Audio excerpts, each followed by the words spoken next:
Hey, today I'm talking to you about marriage covenant destroyers. Forgive the gloves and the attire because we're very close to the Himalayan mountain ranges at almost freezing temperatures.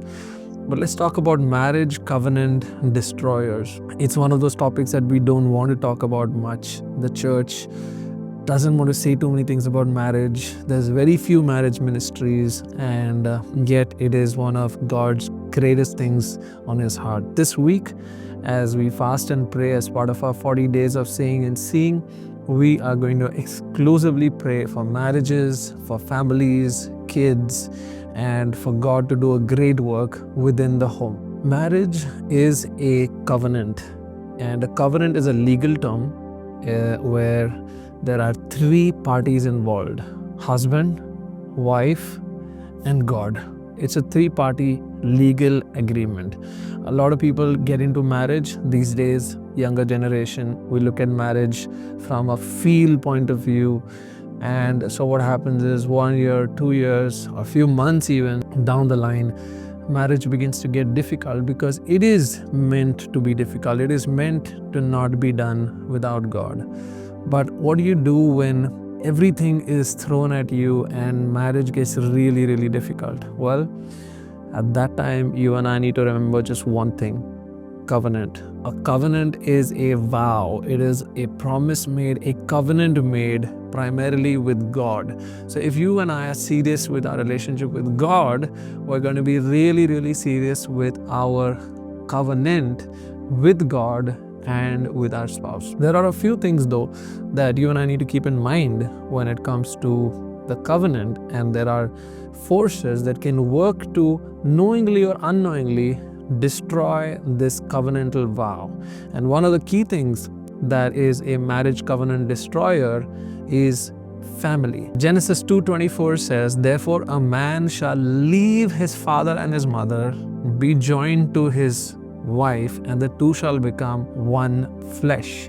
So it's the same for the man and the woman. Both have to leave their older home, the family that they came from, their mom, their dad, leave the attachments. And that process of leaving the older family and be joined to this new spouse, come what may, rain, storm, wind, whatever, if people are committed to building this new family and not looking back or going back to their old family for counsel, for help in terms of crisis, or talking on the phone and just, gossiping about your husband's or your wife's flaws and faults, if that can be avoided, marriage can be retained or marital covenant will stand. It's good to have godly couples, good accountability structures, pastors, leaders, mentors that can guide you, especially couples who can guide you through a difficult situation. But it is always a bad idea to go back to family. That's the first marriage covenant destroyer. Second is friends. Sometimes a lot of girls are listening to girlfriends and their opinions of what their marriages have been like, and men can sometimes go to their guy friends and listen to what marriages are looking like. And these friends can become a reason for marriage covenant destruction. We all have things within us: emotional baggage, our own personality issues, habits, cultures, things that we learned in our own family, and these may not necessarily be very helpful in the new covenantal relationship with our spouse. And that is why it's important for us to unlearn a lot of things. And this whole process of becoming one flesh is a lifelong process. It takes time, and so that's part of unlearning a lot of things and learning and building a totally new family, a totally new relationship, a totally new culture. Jobs and workplace affairs. Sometimes you get too close because you spend a lot of time at workplace with one particular person, or you begin to pour out your problems or your struggles to somebody, and that can become a relationship which is then stronger than your own marital tie, especially in the Middle Ages. And for this, we need to understand that workplace relationships can be a marital covenant destroyer. Wrong beliefs. Whether it's about marriage, it's about personalities, it's about God, it's a difference in faith, it's a difference in the level, even in the same faith, even if two are in the Christian faith, and the difference in the level of faith can become a hindrance and a marriage covenant destroyer. It needs to be looked at.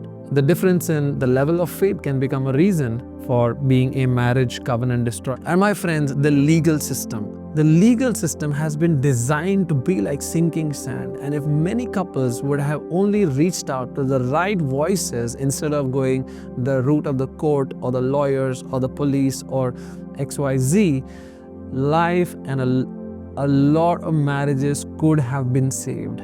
Many people think that the legal system exists to protect us, but we know from the scriptures that the world and all its systems will still fall short. It is the church and it is the right voices that come to the rescue. So my friends, before you knock the doors of the police or the courts or the lawyers or the legal system, or you watch reels on how legal system will be a solution to your problems, my prayer to you is that you and I must do everything that we can to have knocked the doors of the church, the right voices, right Christian therapy that is pro-marriage, pro-family, and help navigate some of these super difficult issues, because in many cases you will observe that tough times do not last, but tough people do.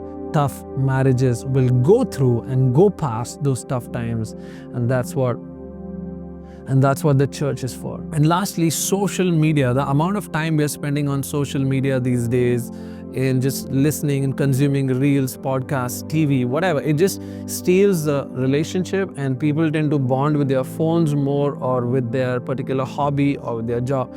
Anything that comes in the middle of a marital relationship is going to be a marriage covenant destroyer. Marriage needs work, and there will be hard times, there will be hard seasons, but remember that it is a covenant, it is a vow made by both parties. Men, keep your vows. Women, keep your vows.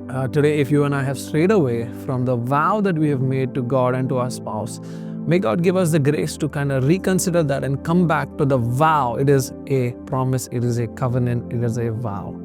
Let's pray for marriages in this world to succeed, especially let's pray for Christian marriages. And I want to let you know that at Jago, we are committed to marriage. We're committed to having a marriage restoration program, and it's going to be an amazing week as we continue to study and pray for marriages, for husbands, wives, children, in-laws, parents, and for the whole family unit. God bless you.